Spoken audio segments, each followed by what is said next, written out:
Welcome everyone who's here in person, and we're also online with a hybrid webinar.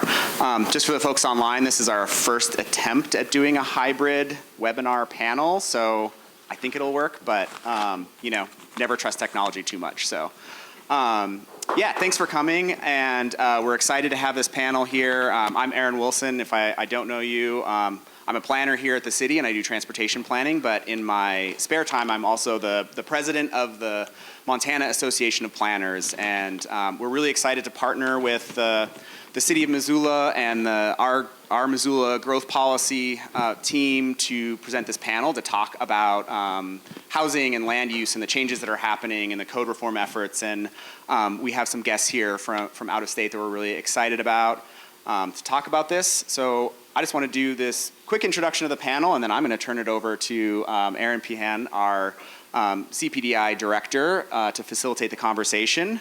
But yeah, so we have Justin Metcalf, who's a local developer, to talk about some of the challenges in development. Mike Nugent on City Council, one of our local elected officials and leaders.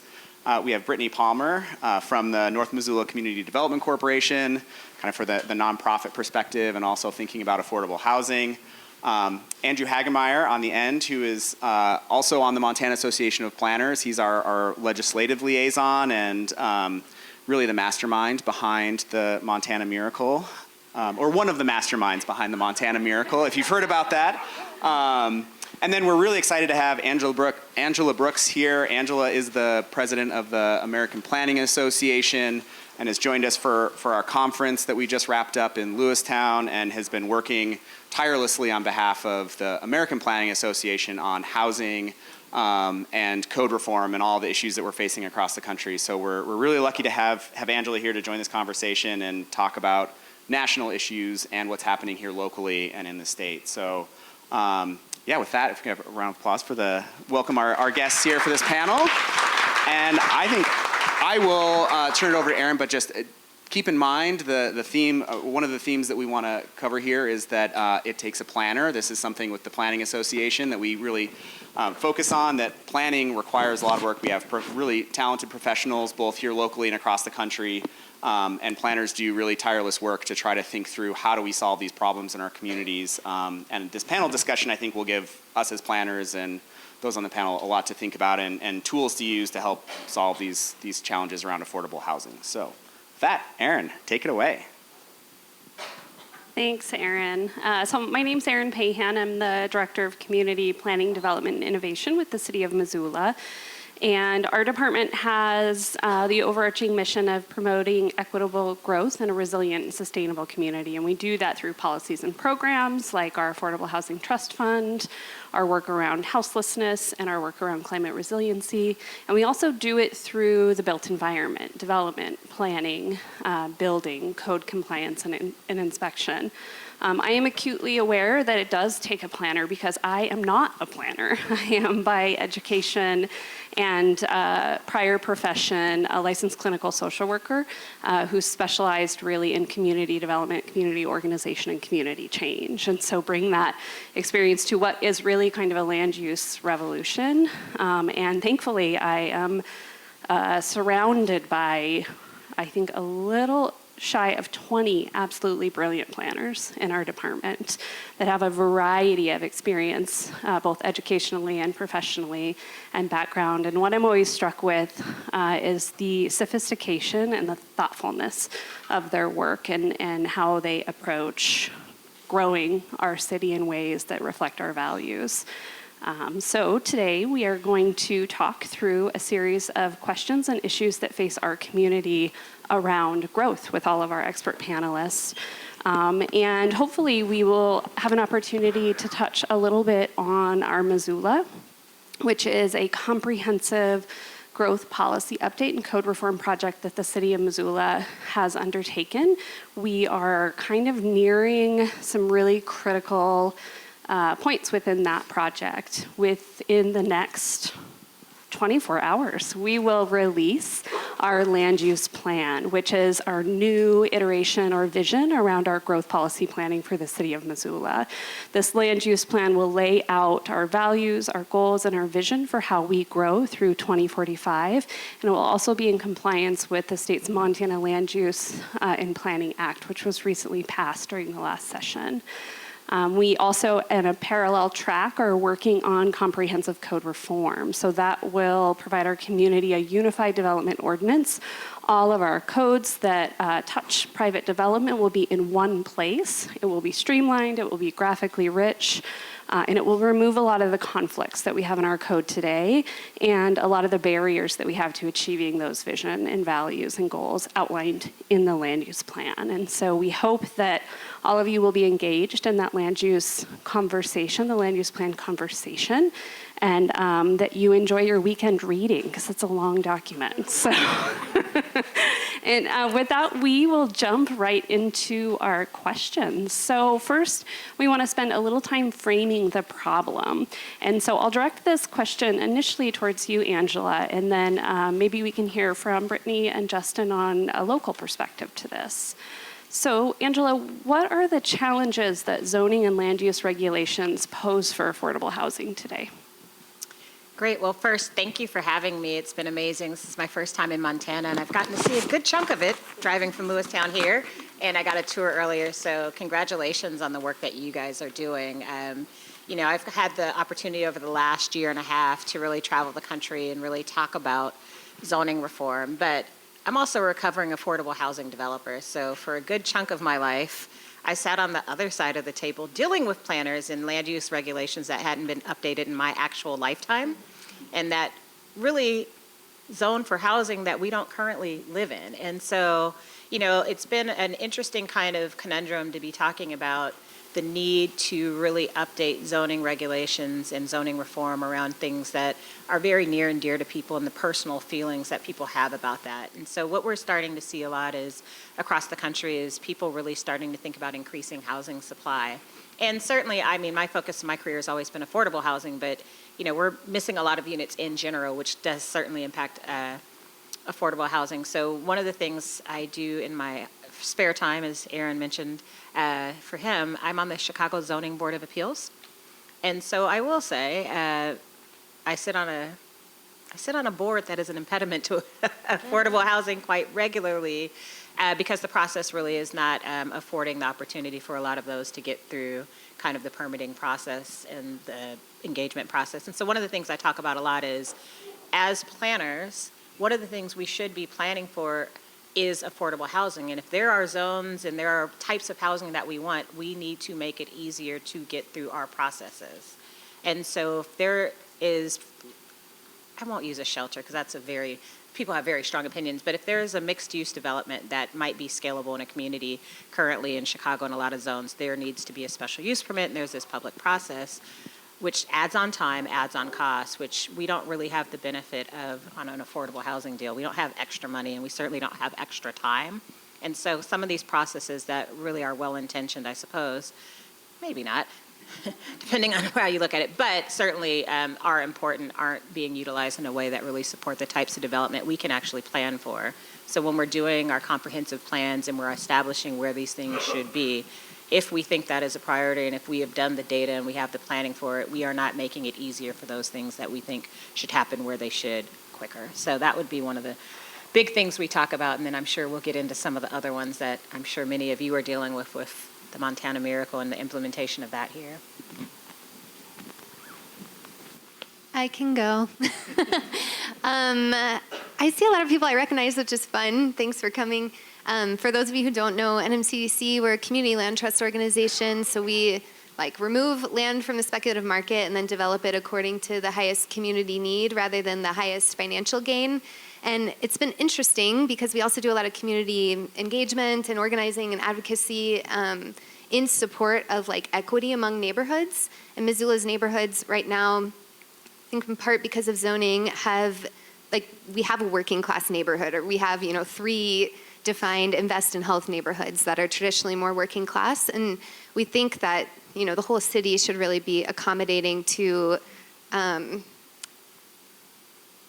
to like an increase in the choices that people have for what kind of housing they get into.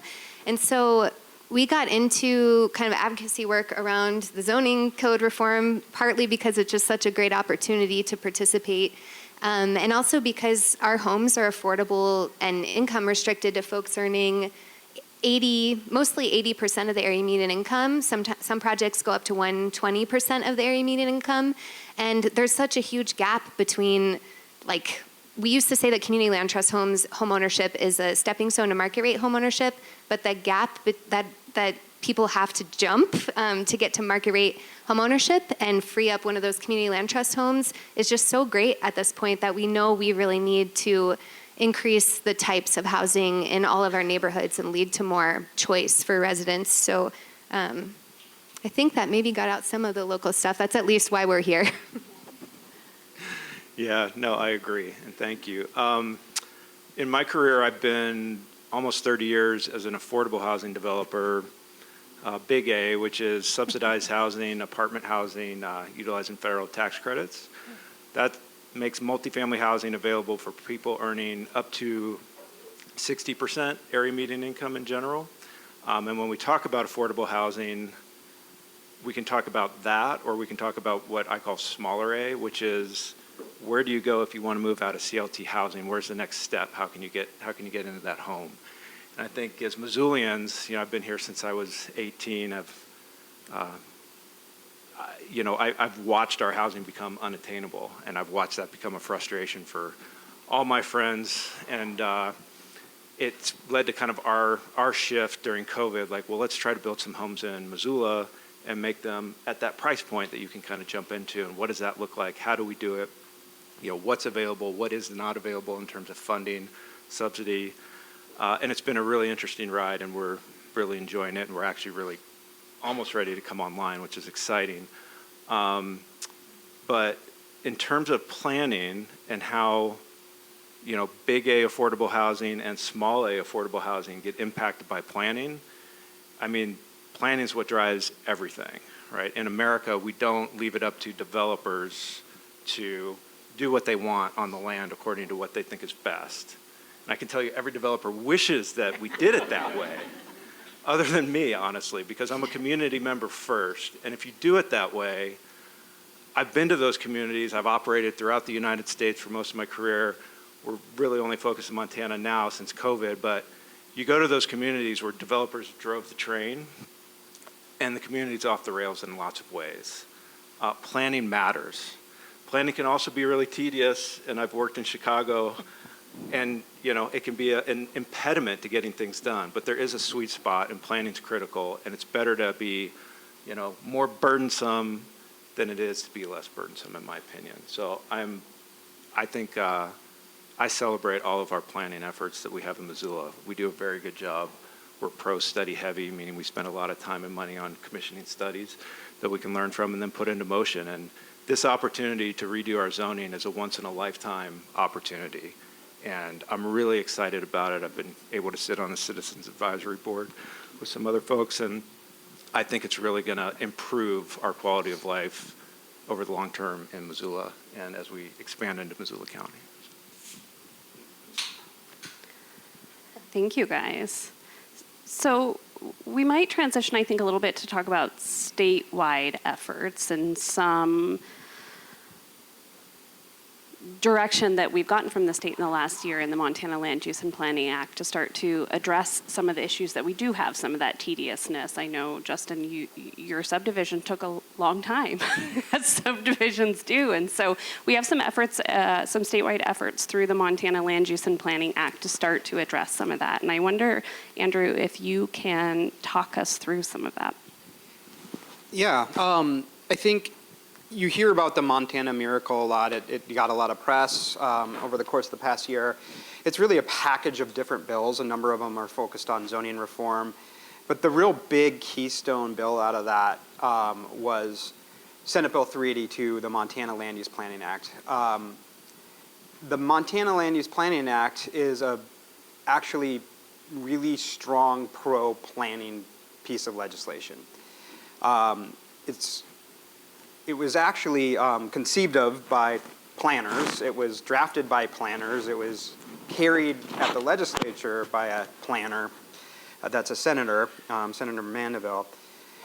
So it's a really planning-driven bill. And what it does is our current enabling statutes, the ones that have been on the books since 1974 for land use, the way I describe it to legislatures is it flips the pyramid on how development review in an academic sense when you go to planning school is supposed to occur, how planning is supposed to work. In Montana, what has been happening is we don't put much effort in our land use plans. We don't make much connection to our zoning regulations and our subdivision regulations that implement those plans.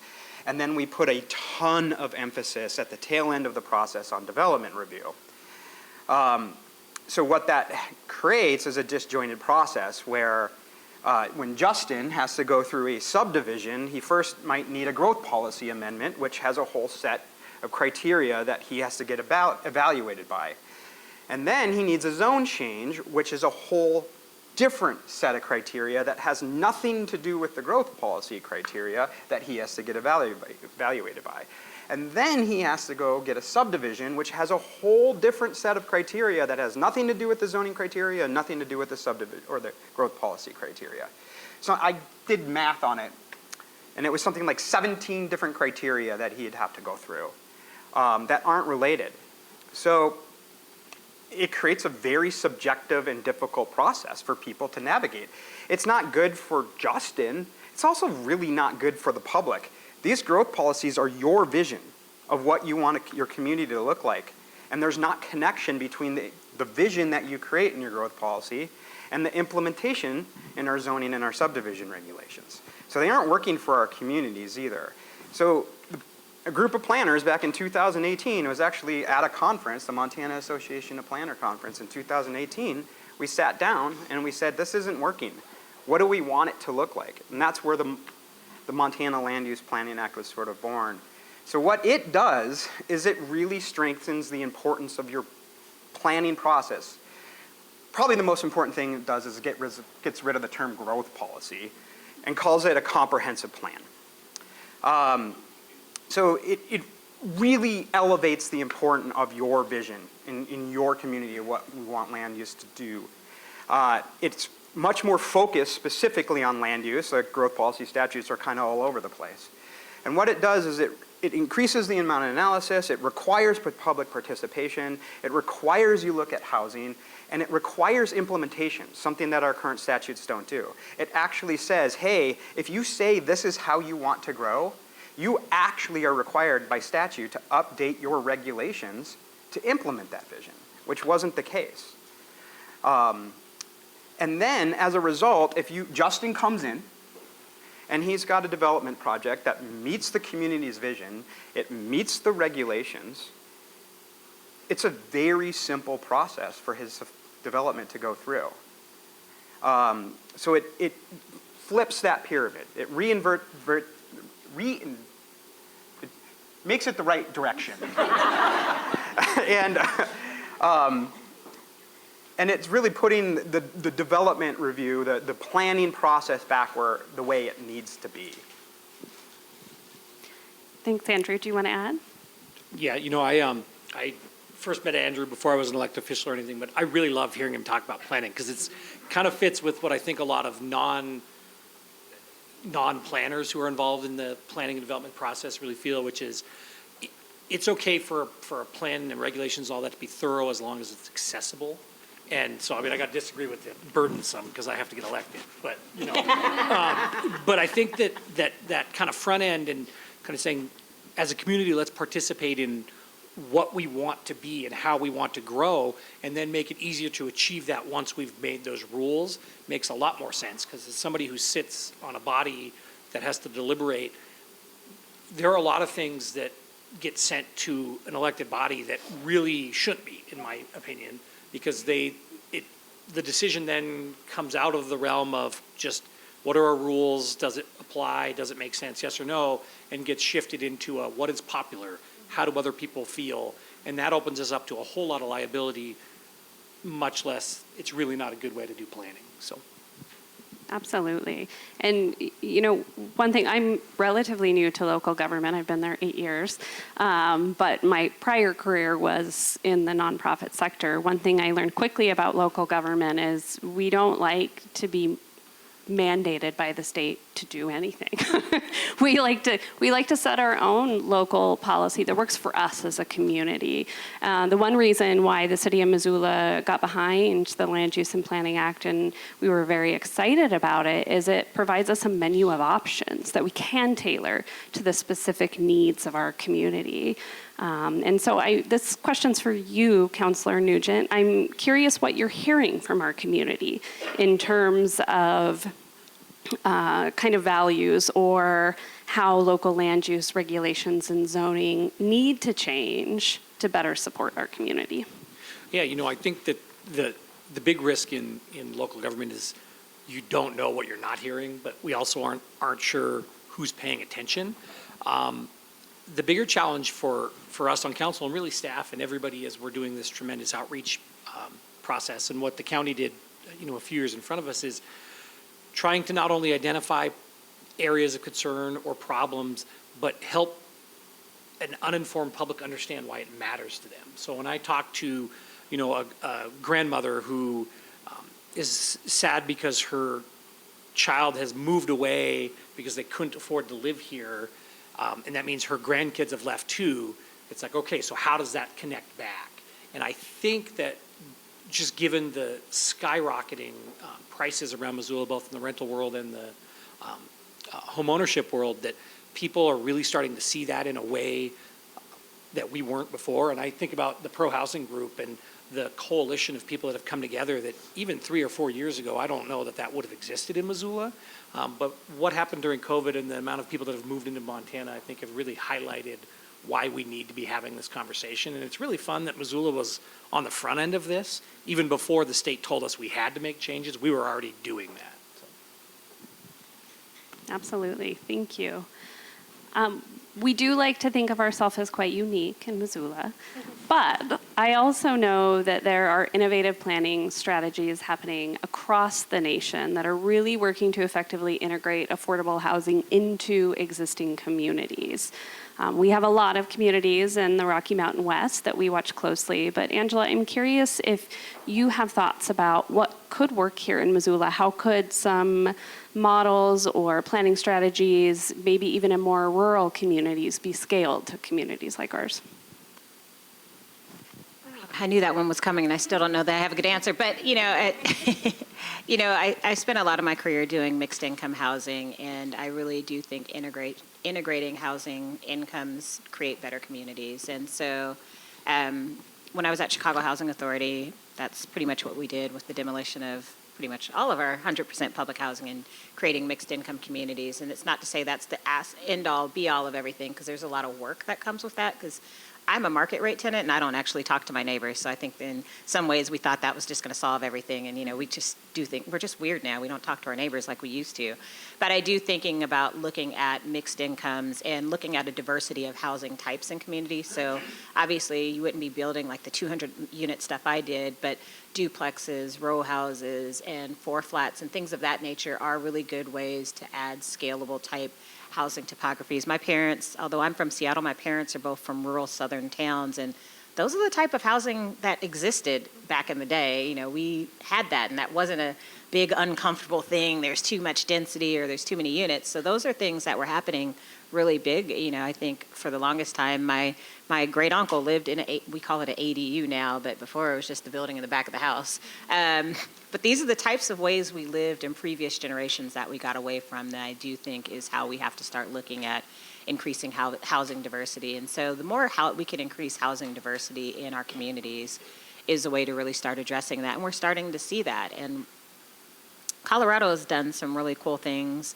but you know, I'm partial to Washington because that's where I'm from, but looking at what's going on in Walla Walla and Spokane, it is a good example of communities similar to those in Montana that are starting to do those. And Walla Walla did a great job of really, and it's similar to the work your planning department's actually doing, is just demonstrating the existing housing topographies and diversity that exist and how scaling that up will meet some of their housing demand needs, because they started seeing, similar to you, the type of growth, but also the type of income increase it required to afford to live there. And starting to see, you know, hey, we always had this, but let's start doing more of it, and actually having those pictures and showing that. And so I think that's really a great way to do it. And then at some point, we do actually have to have the real conversation, and I'll let our affordable housing developer deal with that, but actually paying for that. And that's a whole different bailiwick that is why I don't do it anymore. So kudos to you for still fighting the good fight, because that is a reality that we have to also deal with. Andrea, I'm curious if you have context about strategies that you're seeing across the state that could be effective in the Missoula community. Well, I think it will be interesting to watch how 382, the Montana Land Use Planning Act, rolls out. You're going to be a little bit on the forefront. I think not quite first. Lewistown, Montana, who is not required to implement the Montana Land Use Planning Act, got this amazing planner from King County, Washington, decided to take the job there, read the bill, said, I have to do this in my community. And we just happened to be there this week for their conference, or our conference, the Montana Association of Planners Conference. While we were there, the city council adopted their comprehensive plan and implemented the Montana Land Use Planning Act. So they're the first in the state. We're going to beat them on the code reform, though. I Just think saying. you will. Just saying. You've already got that rolling. So I would really look to how other communities address it. And, you know, in my experience, I'm talking from the Montana Association of Planners perspective, but I tell the legislature this, that in my day job, I'm a certified professional planner as well. What I do when I'm working on code is I look to other communities and see what works, and I bring it into my code. It's a really good strategy to work with your peer communities within your state to find out what's working best. So, I mean, when Emily reached out to me about, hey, what's the best, like, how do I do this public participation plan? I said, go copy Helena's. Go look to what other jurisdictions are doing and doing well and use that. So it's an interesting time in our state because the whole paradigm just shifted. So we don't have, we're all going through this together, basically. Whether you're Whitefish, Columbia Falls, Belgrade, Missoula, Bozeman, et cetera. But stay connected with your planning community, use your peers, your planning directors, yeah.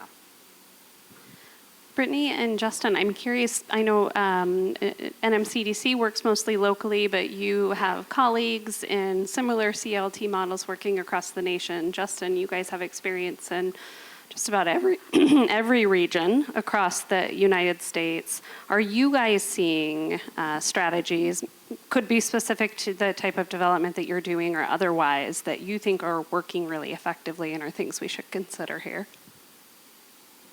Want me to go? At a high level, there's what I've noticed across kind of the nation is there's a concept of when does a project start? So let's take an affordable housing project, Big A, 200 units of apartment housing, and it's going to be affordable housing. And we're going to do this in Bend, Oregon. I just finished this project, actually. So we go to Bend, Oregon. We find the land. We go in 6 months, we've got everything we need to build the project. It's like, how does that happen in 6 months, right? It happened because it took actually 4 years.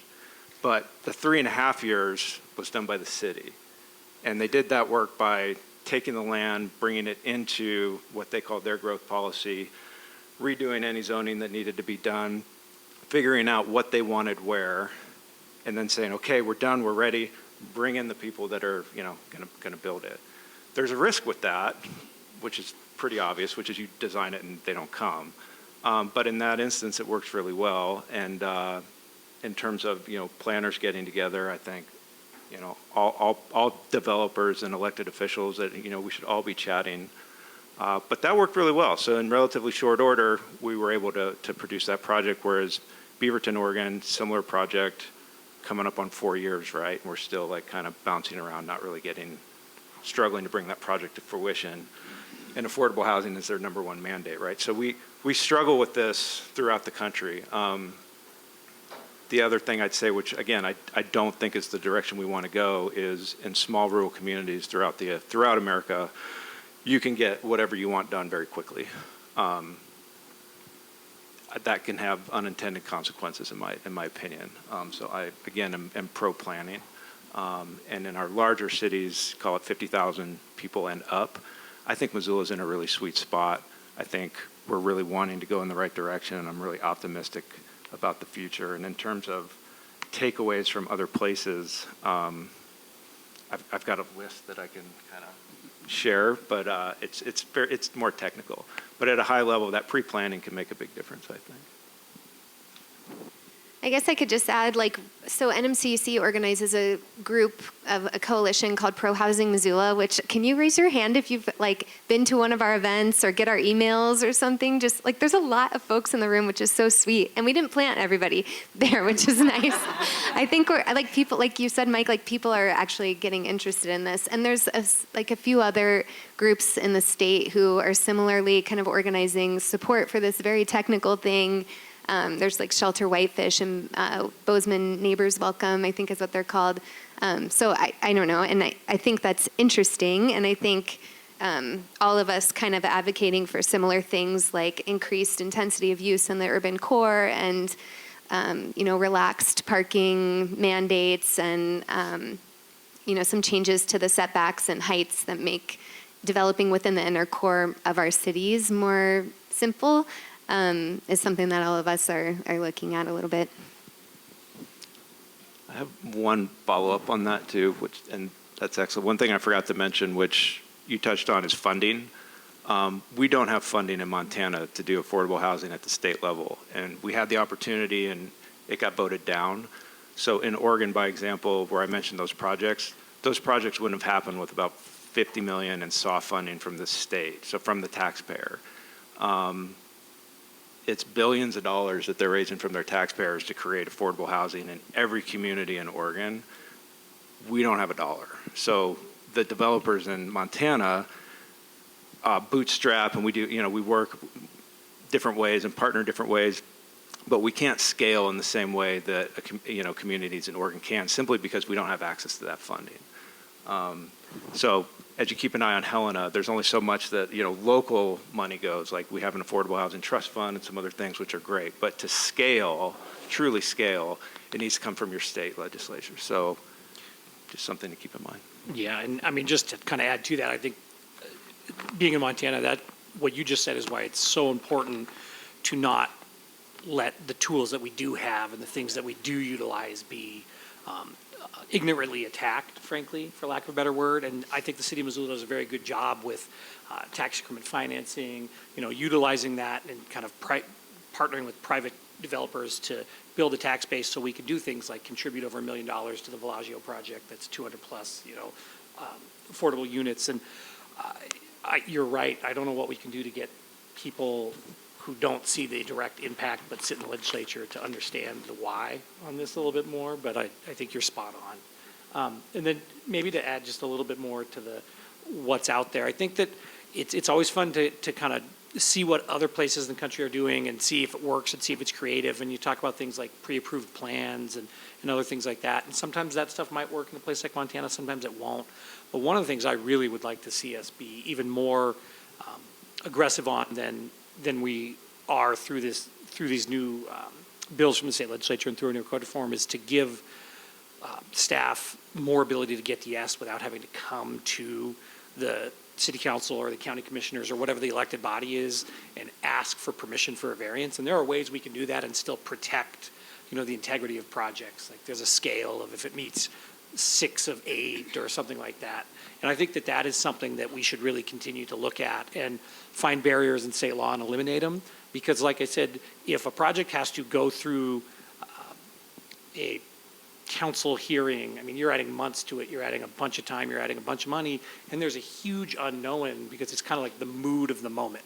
And I don't think that's good planning. Absolutely.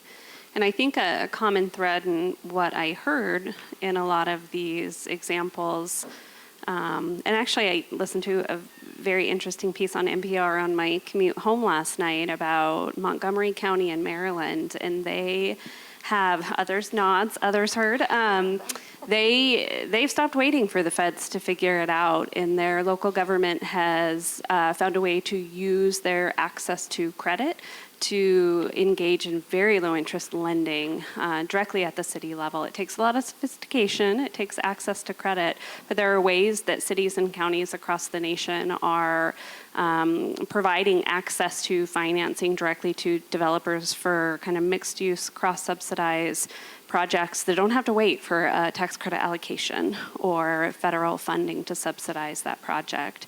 And I think what I'm hearing, what I heard in that story and what I'm hearing across the panel is the role of local government might need to change, whether that is doing some planning, master planning on the front end, so that the burden of that is in the time consuming component of that is falling on local government, or that the city might have to think about how we get in the housing game. And I think those are all things that we're grappling with as well. Excuse me, I'll chime in on that just before I left the Housing Authority. Like, part of the reason we started self-developing was exactly that. One, we had access to capital in ways that others didn't, but we also got the developer fee, so there's money to be made. So that was a tool that was important, and we also started using new market tax credits, so we formed our own nonprofit development corporation to do some of that. But it was a quicker way for us to get units online. And we still do a lot of, well, I don't work there anymore. They still do a lot of third-party partnerships with developers, but there were some projects that was just easier when we could do the development ourselves and didn't have to go through a lot of the other things that are required when we're doing our third-party development. All right, with that, we're going to turn to a really quite easy issue to tackle. I think you'll all have some great perspective on this, but how, as we go about planning for more housing, more affordability in our community, how do we balance our other planning and community goals? One thing that has come up for us consistently around the Our Missoula project are these kind of three equally prioritized central themes of housing affordability and availability, connectivity, how we use our spaces, how we grow in a way that retains our sense of community, and how we travel through our community, and climate. How do we protect our climate and address environmental concerns and protections along the way? And so I'm curious from all of your perspective, Andrew, what does planning on the front end look like, and how does that set us up for success? Angela, what are you seeing across the nation and kind of balancing these equally important priorities? Mike, what are you hearing from constituents about their expectation that we do this? And maybe Brittany and Justin, how you guys are putting this into practice? Yeah, I think it's critically important to spend the time and effort to craft a community vision that has broad public support. That's the plan. To focus your time on creating that vision and how you're going to get there. I can point to Missoula County, where in 2019, Missoula County adopted an amendment to their growth policy called the Missoula Area Land Use Element. And following 3 years of public engagement that engaged around, well, it received around 3,000 comments through the process. This was a very, very clear vision on what the county was going to do to manage growth and development in the Missoula Valley. And it was adopted with strong support from those that were involved in the public process. That enabled that clear, strong vision that people got behind and understood. That enabled the county to immediately follow up and take their zoning code from 1974 and throw it in the trash. Write a completely new zoning code, which was adopted in July of 2022, and currently stands as the most pro-housing zoning code in the state of Montana. Perhaps the city of Missoula will top them, which would be great. We need to push each other in that way, right? Always try to be the best in a friendly competition. And it has also enabled the county to enable or to implement a number of other really important pieces to shift the county to a more proactive approach to addressing housing in the Missoula Valley. in the county's jurisdiction? You know, I think with the situation in Florida right now, sustainability and resiliency is at the top of a lot of people's minds, certainly. And, you know, I think one of the things we're starting to see is a lot of communities actually looking at how they can use solar power and we're seeing a lot of that in Colorado. Habitat for Humanity has been doing a lot of that across the country and really going all electric and doing solar, not just skipping natural gas. So it's kind of cool. And one of the things you'll find operationally, it might be a little bit more expensive on the front end, but on the back end, it does help with your operational costs, which is always a good solution because anybody who's worked in asset management knows that becomes a big challenge down the line. So there's been a lot of innovation going there. One of the things I would say is a resource that the APA and the National League of Cities has provided is the Housing Supply Accelerator Playbook. And one of the best parts of that, and you know, there's all this great stuff on how you can duplicate it, all these things we learn, but the case studies that are in there. So there are tons of case studies in there, like Eagle, Colorado, some of the stuff that's happening in Spokane, and there's case studies of what has worked and what kind of innovation's going. I mean, I was able to take a tour of a 3D printing facility that's doing houses. I don't know that I'm personally there yet, but it was really cool to see. And we've got to really start thinking about innovation because part of the course is not working, and we've got to start thinking about, you know, climate change. No matter where you feel on that, we're seeing the impact of climate change, regardless if you want. You could argue about why, but we know things are changing and how. I'm sure you all notice it's a lot hotter or a lot colder or insert whatever. And so we've got to start thinking about the impact of increased development opportunity on sustainability. So it's been really kind of cool to see the innovative type things that are happening. And then, you know, I think one of the bigger things is and I always have to look because I'm horrible at acronyms, but as part of the Inflation Act, the Department of Energy's High Efficiency Electric Home Rebate Act, and just seeing how communities are starting to look at that and see federal funds that are going into providing that because, you know, it's expensive and innovation is not always cheap. And it's hard to take that risk, particularly for affordable developers who are already not penciling big margins of anything. So I think seeing some federal support on that's going to be really huge and a great way to really try to implement innovation. You know, from what do our constituents think? You know, there are two big things that impact constituent thought process and a lot of that stuff. And it's how close to it do I live, and does what it aims to solve impact, you know, my daily life? And again, that's a hard hill for us to climb. And I know that's one thing that we've talked a lot about in some of our meetings as we roll all this stuff out. How do we tell the story, and why have we put so much time into outreach to try and help people kind of understand why we need to do this? But, you know, Andrew jokes a little bit about maybe the city of Missoula's code will be more pro-housing than the county's. Well, it should be. And, you know, I think we need to probably beat the drum more than we have, not us in Missoula, but broadly in the conversation, that, you know, codes in urban areas should encourage density because sprawl is a bad thing. And we want to be as close to the infrastructure we already have, because if they can hook to an existing sewer plant or existing wastewater treatment plant, be on city water and share those resources and share the infrastructure, as opposed to going out and, you know, all the things that come with that, increased road trips, increased all that. And I think that when you put it like that, people start to understand that if it's an either or, this or of density makes sense. Where we run into it, and I know I'm speaking to a room full of planners who probably know this, but where we run into that trouble is that there are a lot of people that I think just willfully believe that if we don't allow growth, we're not going to grow.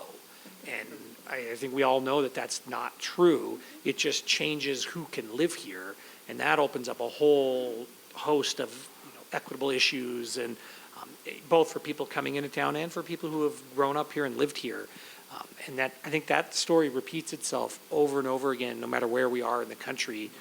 And we got to figure it out, because we talk about climate change and we talk about the impacts that you know, humans have on the environment. The world population isn't shrinking, and so we have to house people, and how we do that is such a serious thing. So I'm glad you're all working on it.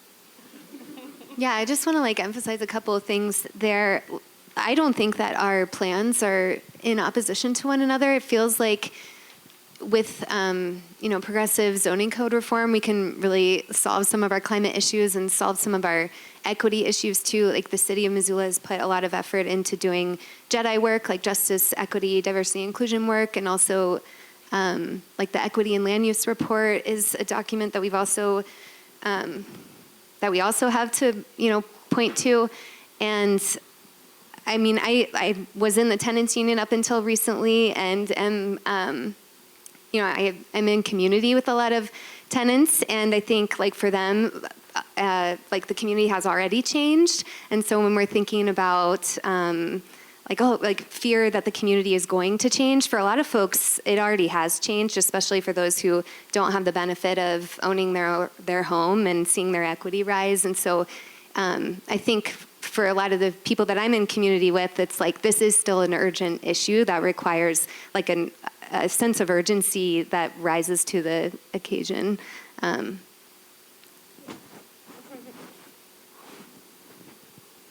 right, thank you all. This next question I think is maybe a little bit for Angela and possibly for you, Mike, with maybe your other hat as a realtor.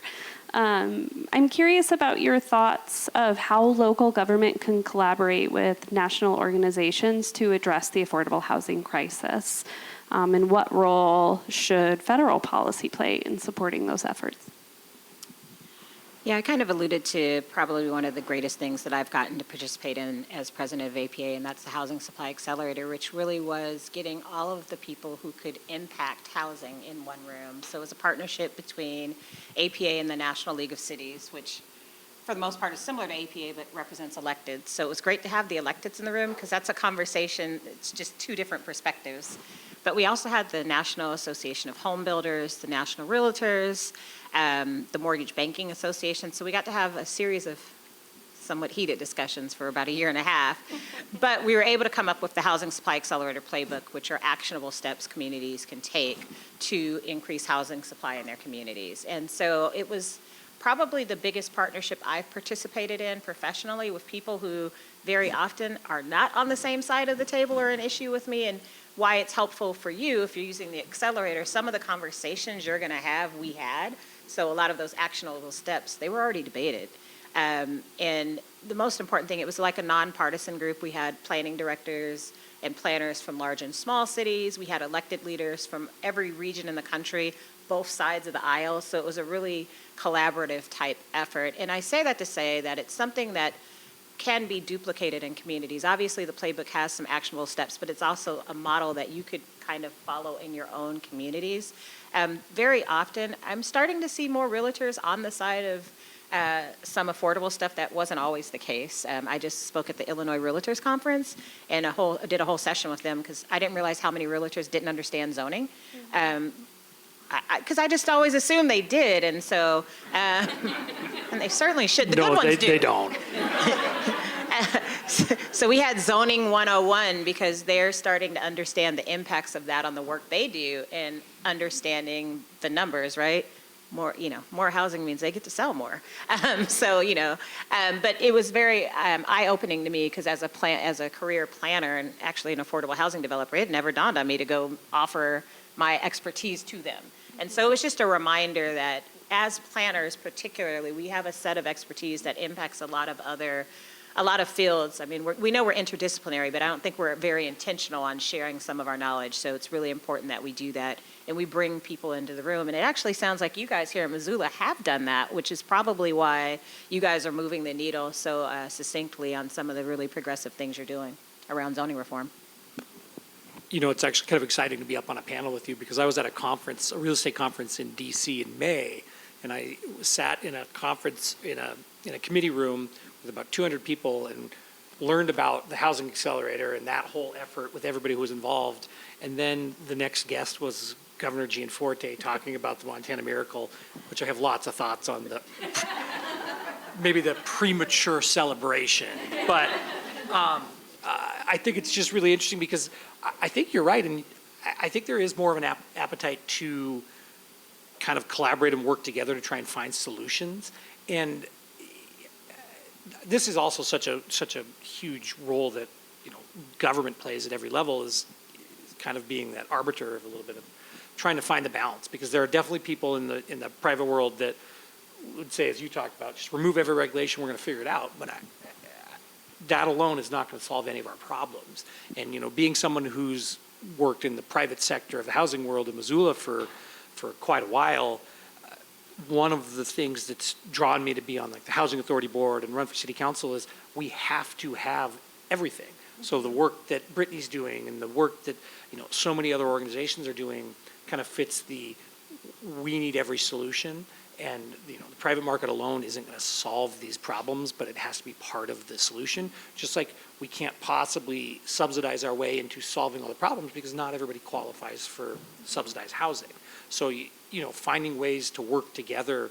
And it feels like, again, going back to the coalition of people who maybe even came together at the legislature to try and solve some of these problems, that we're at a point where I think the recognition of the issues have maybe reached more people than they had previously for a whole litany of reasons. And I hope that that kind of desire to collaborate continues, because I think that there's a lot of really good opportunities for, you know, me to take the things that I know in my industry and you to take the experiences you've had in the industry areas that you've worked in, and to, you know, sit down with planners and figure out, well, here are the roadblocks that actually matter, and here are the things that make sense to make the point you're doing, like protect the environment, protect the views of the greater community, and kind of meld that all together.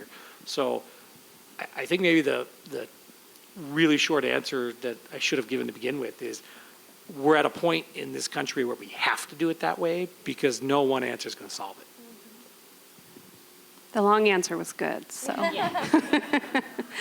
We want to have time for all of you to pose questions to our panel. So I might just ask panel members just in a minute or less if you have any parting thoughts for this group of engaged Missoulians and trade professionals and planners about how you see us proceeding with tackling this really nationwide problem.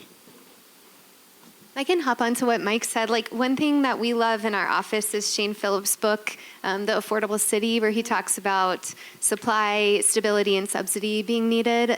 So just to your point of like needing all the tools, I think this like zoning code reform conversation is a part of the supply that we need to just grow the amount of homes that we have in our cities and in Missoula.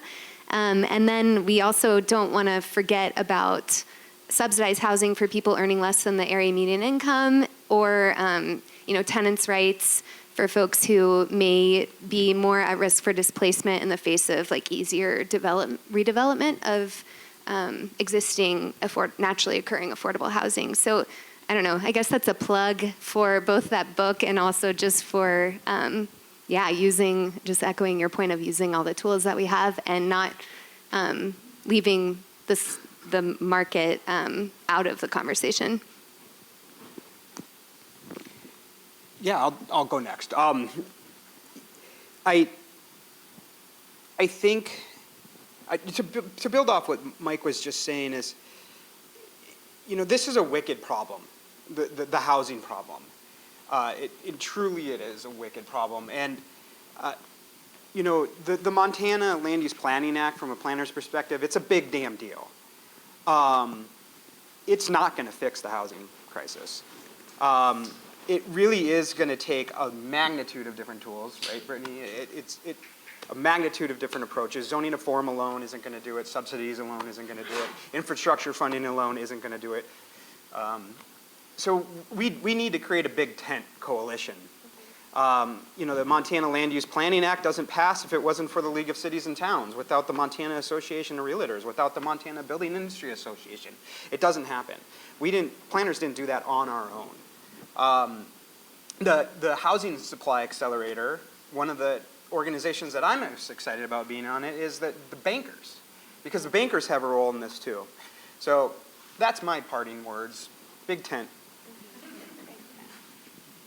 So I think my parting words are always, I am the most optimistic that I have been in my career that we'll fix it. And it's mostly because everybody is starting to address it, and it's not us against them, and it can't be because it won't happen without all of us in it. And the toolbox has to get bigger. And so for the first time, and it used to be the running joke that government is where innovation went to die. And I noticed when you said the name of your department, it's part of your title. And that wouldn't have happened in a planning department 20 years ago in any city. And so that's really, really exciting.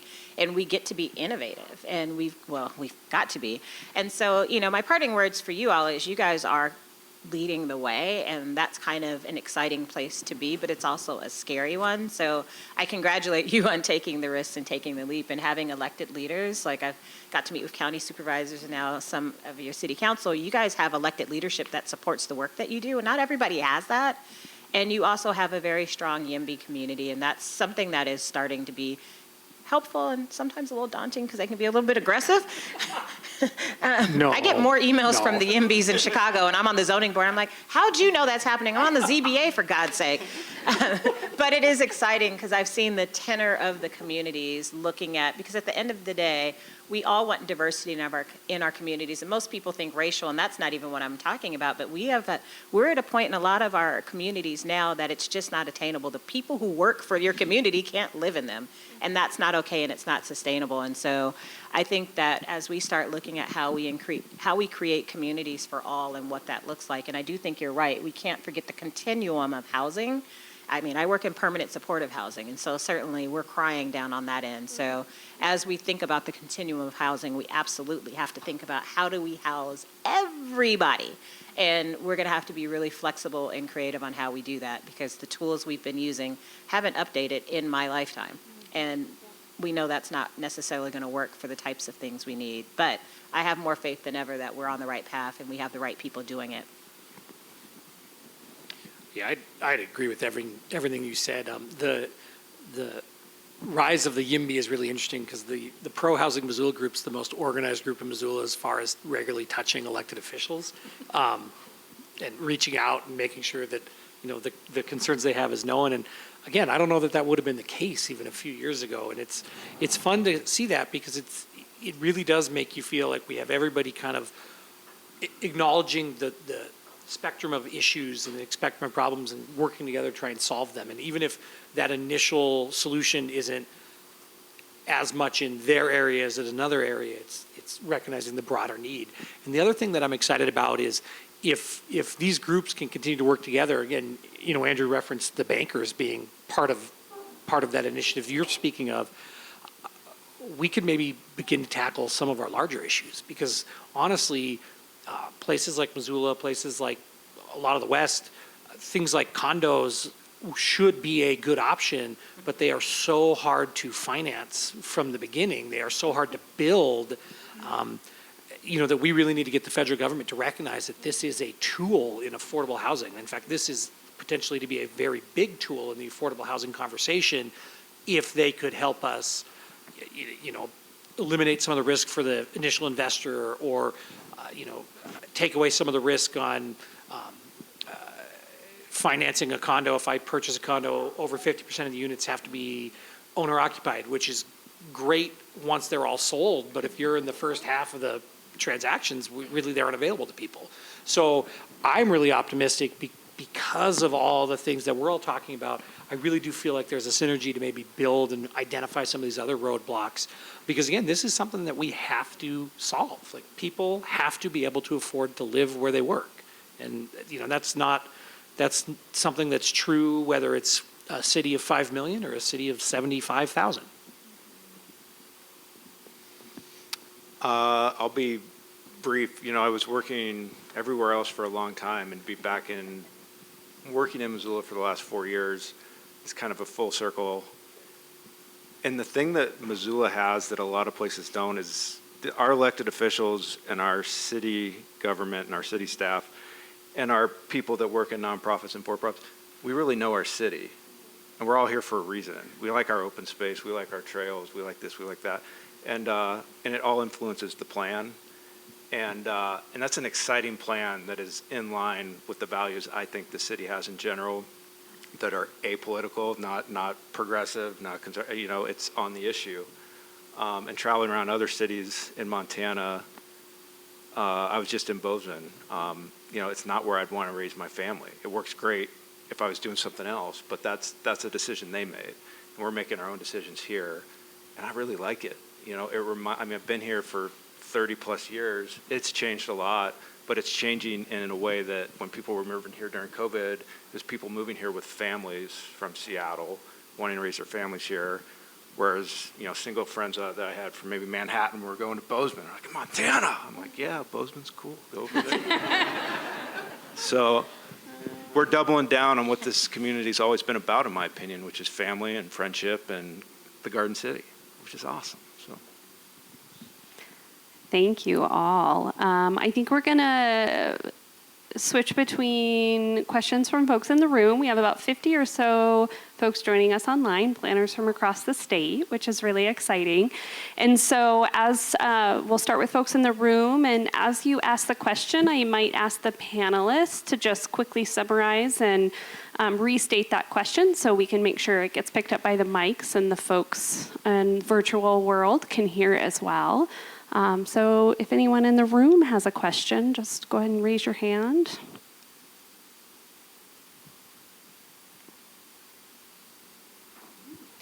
All right, virtual wins. Oh, Nick, you have a question. So I guess, yeah, what are the next steps then? So like for the people in this room that like want to push for some of these changes to get implemented as soon as possible, like what are the concrete things you can do in the short term?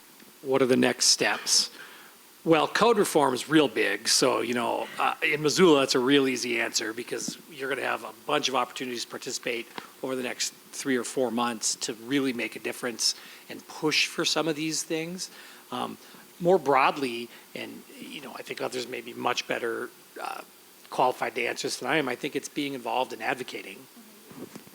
We have an event on October 30th, and we've also been, Hannah and Jana over here, if you can find me or either of them or John over there in the red, we'd love to get anybody plugged in there. And we're also amplifying the city's events. There's a bunch of, like you said, like opportunities to get involved on the draft land use plan and being able to tell the city what parts of it we really like. And yeah, and then from there it's code, right? And I do want to really uplift that point in the importance of those of you who want to see the housing diversity that they're proposing. You need to be in the room and you need to be heard because the people who don't are absolutely going to be in the room. And so very often, and I think the councilman made this point very well, very often they're there and it becomes a popularity contest. So you've got to make sure you're there to make sure your popular opinion is just as popular, which is a horrible way that policy is made, but it is currently the way and you've got to work within the system. And as somebody who sits on a quasi-judicial body, it really does make a difference when we're in hearings and both sides are there and we can hear them and supporting the staff and the work they're doing. They do need to hear that it reflects what the community wants. And it's just really, sometimes you believe it and, you know, it takes a lot. You want to go out late at night. I get it. But it is really important to be present, write the letters of support so people know that your thoughts are being represented in the work that they're doing. And I would say, too, we can do a lot locally, and we are going to be doing a lot locally, especially over the course of the next 6 months. So we need your voice in that process. But we also have a legislative session starting soon. And there are things that need to happen at the state level, especially around capacity and resource. And so I think talking to your state legislatures, making sure our priorities are known is a really important step as well. I think we're going to go to a virtual, and then Jana, you will be up next. All right, so from online, we have someone asking, even with good planning, there is still opposition to what seems to be every planning or housing project in Missoula. The subdivision East Missoula being the latest. How can such opposition be addressed when housing is in such high demand? Councilor Nugent, would you like to take that? So the question more broadly is, even with the best laid intentions, the best planning, there's always going to be opposition to housing. The question references, City Council just approved last month a subdivision in East Missoula, and the neighbors have turned around and filed a lawsuit against the City of Missoula over that subdivision. So I'm not going to go into too much detail on that specifically, but I actually think, and this is kind of a tough thing, and I'm going to use the word courage, and it's going to sound ridiculous, but we have to, and whether it's someone serving on council, whether it's someone serving on a zoning appeal board, whether it's someone serving on a planning commission, or people doing the planning work, I think that we need to balance identifying the problem and recognizing that our policies are trying to allow people to bring solutions. And we have to balance that with, public sentiment. But like I referenced earlier, there is nothing in Montana state law that says an elected official can make a decision on a subdivision based on if the neighbors like it or not. And that can be very difficult when you're in the room in the moment.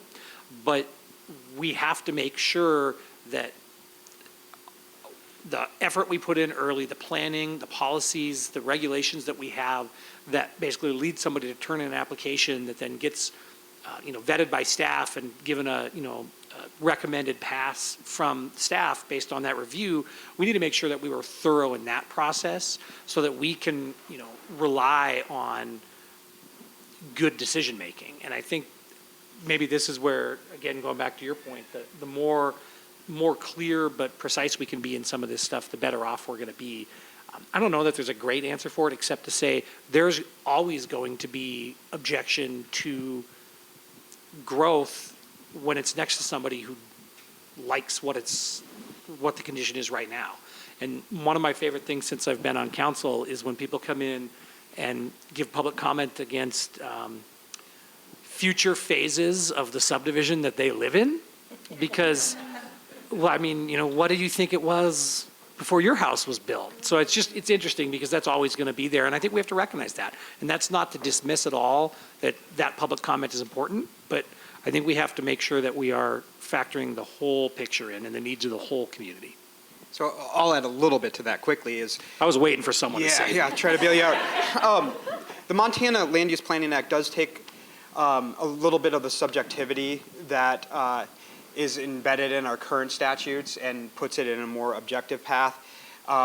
So if it meets the growth policy, if it meets the zoning regulations, if it meets the subdivision regulations, it's a pretty simple process it will be really harder for folks to come up and object just off of character concerns. They have to have real concerns about, that they've demonstrated traffic concerns or something to that effect. So it does make the process less subjective, which I think over the long term will help with some of that, although it does leave an avenue for the public to still participate in those decisions. Yeah, and I think that public participation is very important, and it's always going to be an important part of the process. But, when I say I would actually like less things to come to council, it's not because I want to avoid hard decisions. I don't mind voting on land use, but it's that I think that it creates a product that's less predictable, and it opens up just a lot of frustration because often what the public comment is around isn't even something that's in the decision space of what the body can decide. And really all that does is create frustration all around because you have all these public commenters who feel like, oh, what's the point? They don't even listen to us, when in reality we couldn't listen to them if we wanted to based on the comments they're making because it has to be within the window of decision space. Thank you. Jana. Hi. I was going to say that kind of alluding back to maybe what Aaron, you were talking about with Montgomery County, Maryland, and issues around financing. I found in Missoula that a lot of times we've had similar conversations in different rooms kind of over and over, and both can get on the same page about some of the solutions we need, but then there's like the where's the money conversation that can, is the major roadblock. And I'm curious if in recent conversations all of y'all could speak to creative financing solutions or different ways that we can kind of, as a community, better band together to find more funding or advocate for more funding, both from the state and from other creative mechanisms out there. So the question is around we always talk about being really resource and capacity restricted here in the state of Montana, and where does this money come from? I can speak a little bit to some conversations that I was involved in last week, and then I'm curious to hear what others on the panel have to say. Last week was the annual Montana League of City and Towns Conference, and as it was the case for the last 5 years, housing, a big topic. And we did talk about financing, and really along the same lines of the conversation around Montgomery County, Maryland. How can the city develop tools of our own and stop really waiting for the federal government to provide them for us? There is one tool called conduit bonds, which the City of Missoula has used once before with the acquisition of the Creekside Apartments, which helped keep several hundred apartments in tax credit affordability status for another 45 years. So it's a really big deal to our community. It's a very complicated financial tool, but the long and short of it is the city lends our credit, our good credit rating, to an entity like Homeward in this instance, and they get all of the interest rate discounts and lending point discounts that come with that. And so that's an effective tool that we're thinking about how we can use more effectively.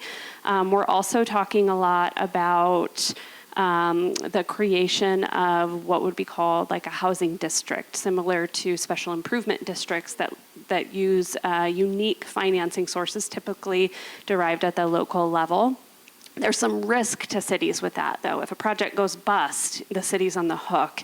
And we don't have a deep tax base like Montgomery County does, so we don't quite have those layers of protection. And so there's conversation happening about whether or not that's something that can be tackled at the legislature, because the state of Montana does have the ability to support cities taking on risk and acting as a backstop. And so, yes, thinking at the local level, thinking at the state level of how we can create some financing tools to support this. In 2021, the legislature included workforce housing in our tax increment finance laws as a viable expenditure of infrastructure. And that is a really creative and exciting opportunity. The City of Missoula has been very strategically trying to take advantage of that new law. It's admirable what they're doing. It maybe hasn't, we're not seeing the units yet, but they're moving the dirt on them, right? The first ones, and it's really exciting. That's going to be under the chopping block this legislative session. So tax increment finance laws. So pay attention to these different types of laws that aren't about housing, that fund housing, because the reality is our tax structure in the state of Montana is archaic, and it doesn't give our communities the tools to address these issues. So watch the tax increment finance bills this session. Also, watch what happens with property taxes, just generally at the legislature. There may be opportunity there. I think we have time for one more virtual question, and then we will wrap up to let you all get back to your day. But I think many of us can stick around for a few minutes afterwards as well if there's a question we couldn't get to. Yeah. So we've got Montana Free Press has reported that Bozeman has 387 affordable units under construction through a zoning incentive program. As mandatory inclusionary zoning is banned, is Missoula or other Montana cities doing anything similar? I worry that blanket upzoning could give away incentives to affordability. So I can speak a little bit to, the question is Missoula thinking of anything similar to Bozeman's incentive-based program around housing affordability, regulatory incentive-based program around housing affordability? So we are looking at housing affordability incentives a couple of ways. We are looking at it through code, and we hope to hear from the community what they want to see there as we get into drafting the Unified Development Code. We also continue to look at it through programming, whether that is access to infrastructure support like water main upgrades, or whether it is access to financial capital, conduit bonding type financing, affordable housing trust fund subsidy. And so we're kind of taking a dual approach there in terms of how we address that through regulation. There's an also an accelerated entitlement process that Missoula has in place. So if you're doing affordable housing, you will go to the front of the line for each review period. And that is definitely an incentive for affordable housing.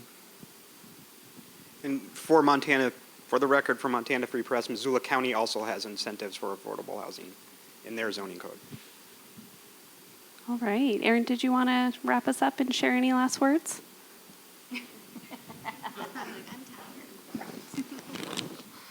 Well, as a transportation planner, I don't know if any wise words, but I do want to just thank the panel, everyone here for coming and taking time out of your day and talking about these really challenging issues. I think this has been, at least for me and I think for planners with our conference, wrapping up a really exciting week of getting rejuvenated and thinking about not just the challenging problems, but all the solutions that we can bring to the table and collaborations and just seeing the diversity on this panel of perspectives is really great that we're all trying to tackle this. So maybe just a round of applause for our panelists and thank you for coming.